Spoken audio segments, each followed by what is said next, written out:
అందరికీ నమస్కారం అండి.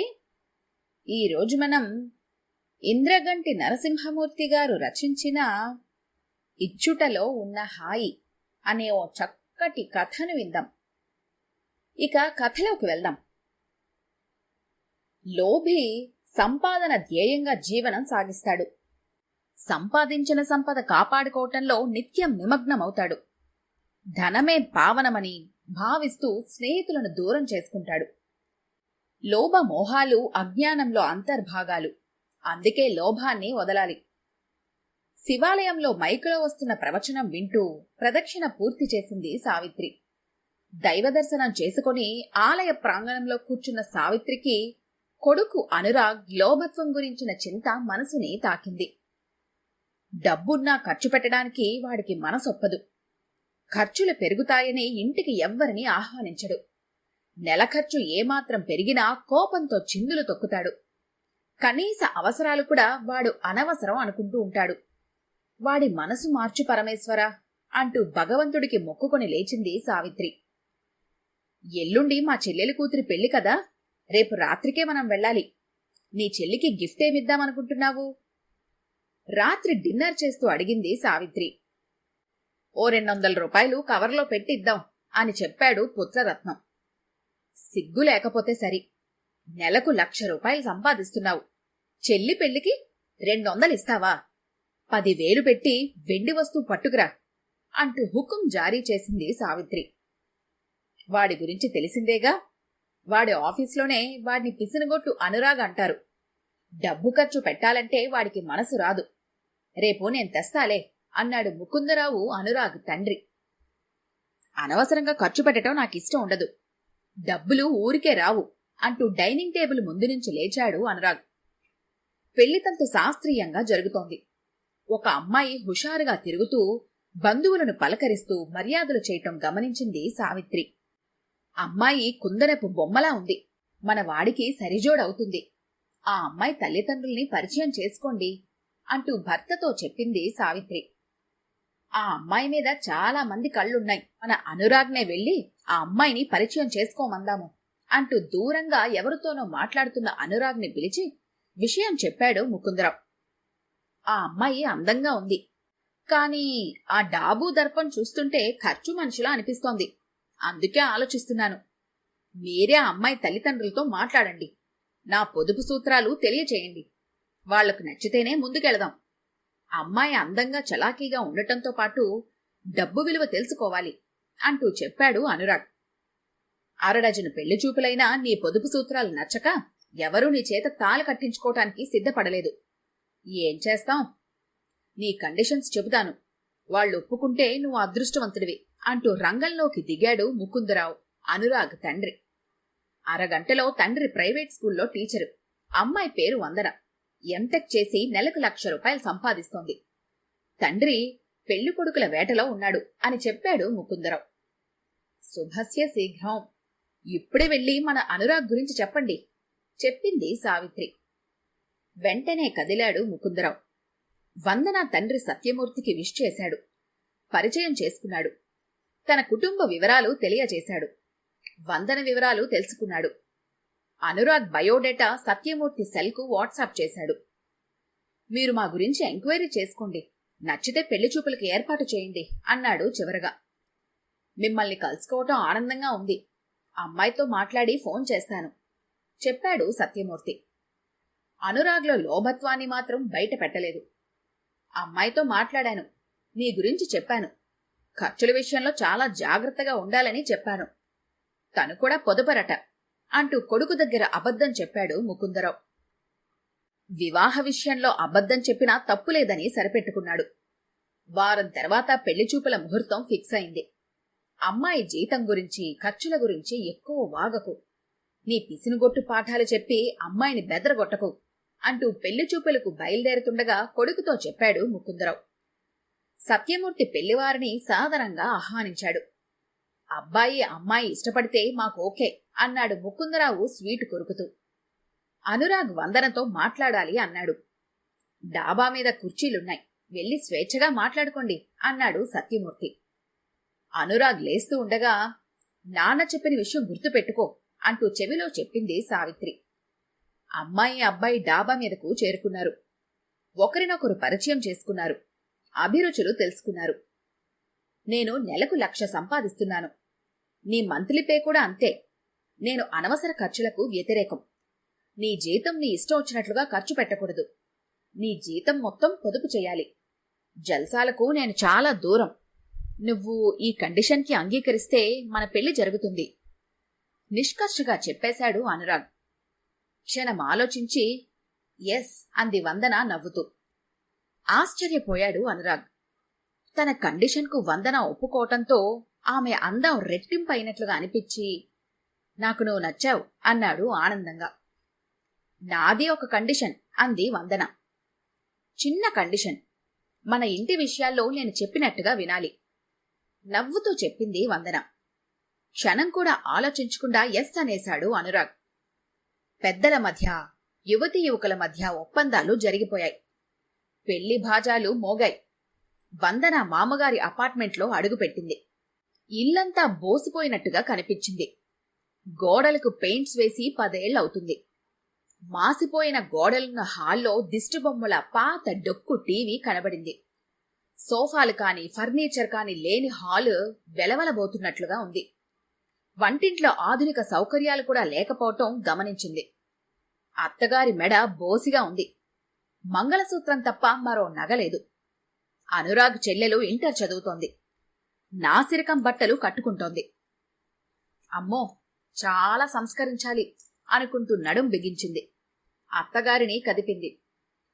ఏం చెప్పమంటావమ్మా, ఆయన గారికి ఆదాయం తక్కువ. ఇంటి ఖర్చులకే సరిపోతుంది. అనురాగ్ పిసినిగొట్టు.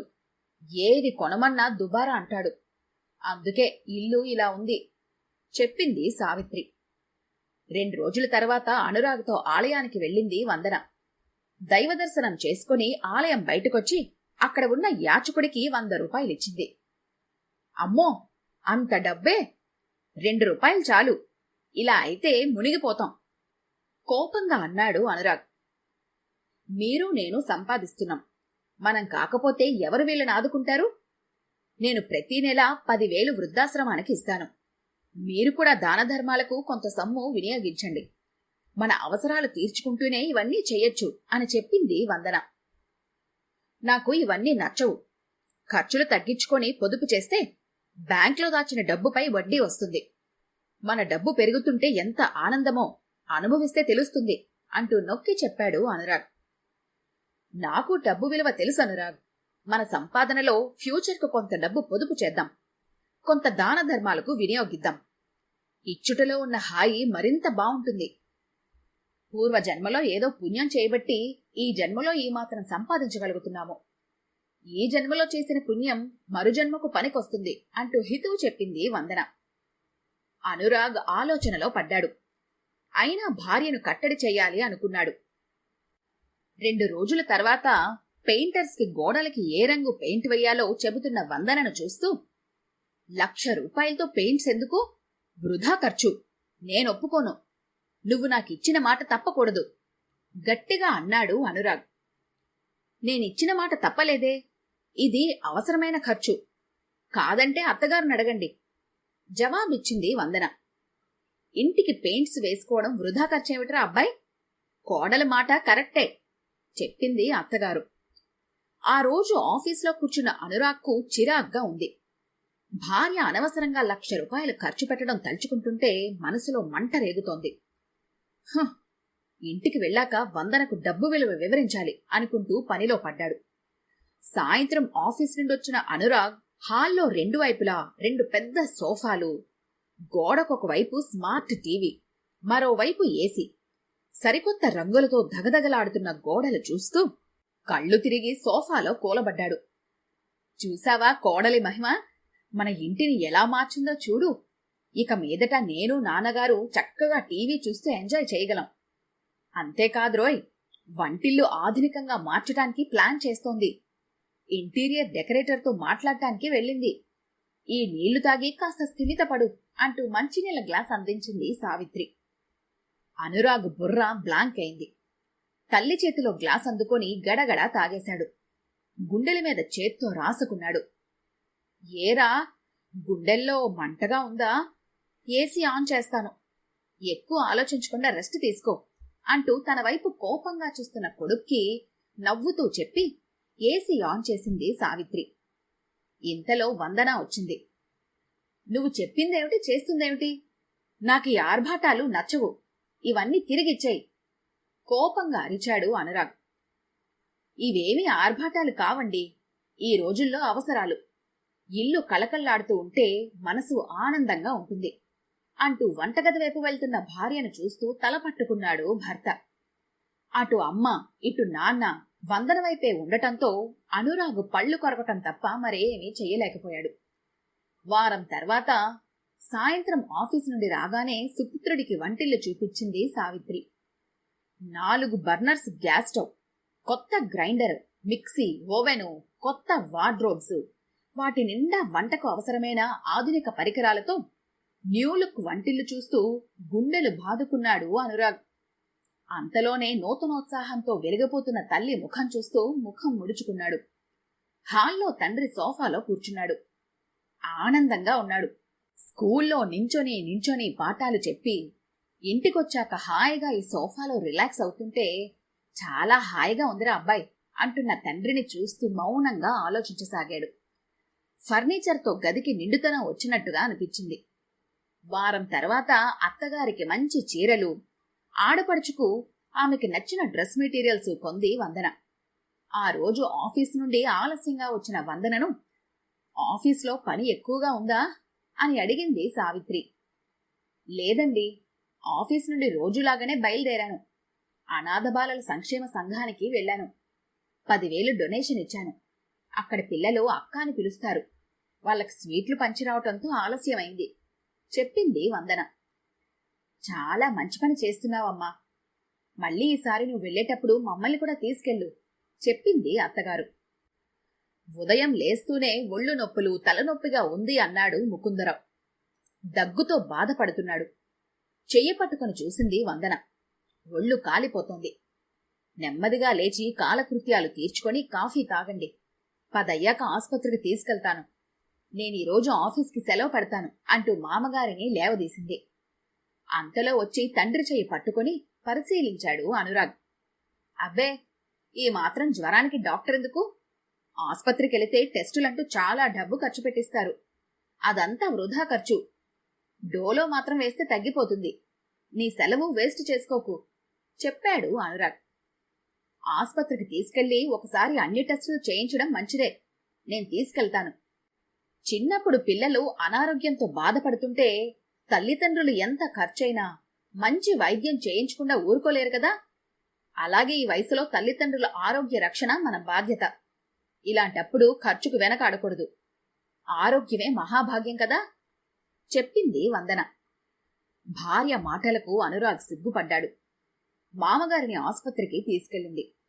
టెస్టులు చేసి లంగ్స్ లో ఇన్ఫెక్షన్ ఉందని మందులిచ్చాడు డాక్టర్. వారం రోజుల్లో ముకుందరావు పూర్తి ఆరోగ్యంతో తిరగసాగాడు. రేపు శని ఆదివారాల్లో మీరు నేను కార్ డ్రైవింగ్ నేర్చుకుంటున్నాము డిన్నర్ చేస్తూ చెప్పింది వందన. కొంపతీసి కారు కొంటావా? నేనొప్పుకోను బింకంగా చెప్పాడు అనురాగ్. బ్యాంకు వాళ్ళు అప్పు ఇస్తామన్నారండి, లోను నేను కడతానులేండి నవ్వుతూ చెప్పింది వందన. ఇలా ఊళ్ళో దొరికినవన్నీ కొంటూ పోతే కొంప గుల్లె కోపంగా అన్నాడు అనురాగ్. కారు తర్వాత కొన్నాళ్లు ఇంకేమీ కొనను. రేపు డ్రైవింగ్ నేర్చుకుందాం, ప్లీజ్ కాదనకండి. ప్రతి నెలా నేను కొంత అమౌంట్ పొదుపు చేయడానికి ప్లాన్ చేస్తున్నాను అంటున్న భార్యను చూస్తూ మెత్తబడ్డాడు భర్త. నెల తర్వాత కొత్త కారు చూస్తూ మురిసిపోయారు ముకుందరావు దంపతులు. ఆ రోజు శనివారం సాయంత్రం కారులో శ్రీ వెంకటేశ్వర స్వామి గుడికి వెళ్లి పూజ చేసుకుని స్టార్ హోటల్లో డిన్నర్ చేసొద్దాం అంటూ ప్రోగ్రాం ఫిక్స్ చేసింది వందన. సై అన్నారు అత్తమామలు. లోపల తిట్టుకుంటూ బయటకు నవ్వుతూ కారెక్కాడు అనురాగ్. కొంచెం సేపటికి సొంత కారు నడుపుతూ ఉంటే కోపం స్థానంలో మనసులో ఆనందం చోటు చేసుకుంది. కాస్త గర్వంగా భార్య వైపు చూశాడు. అబ్బో, తొందరగానే నేర్చుకున్నావు, బాగా డ్రైవ్ చేస్తున్నావు, కంగ్రాట్స్ అంటూ భర్తను అభినందించింది వందన. అవునరా అబ్బాయి, నువ్వు మమ్మల్ని ఇలా కారులో తిప్పుతావని కలలో కూడా అనుకోలేదు.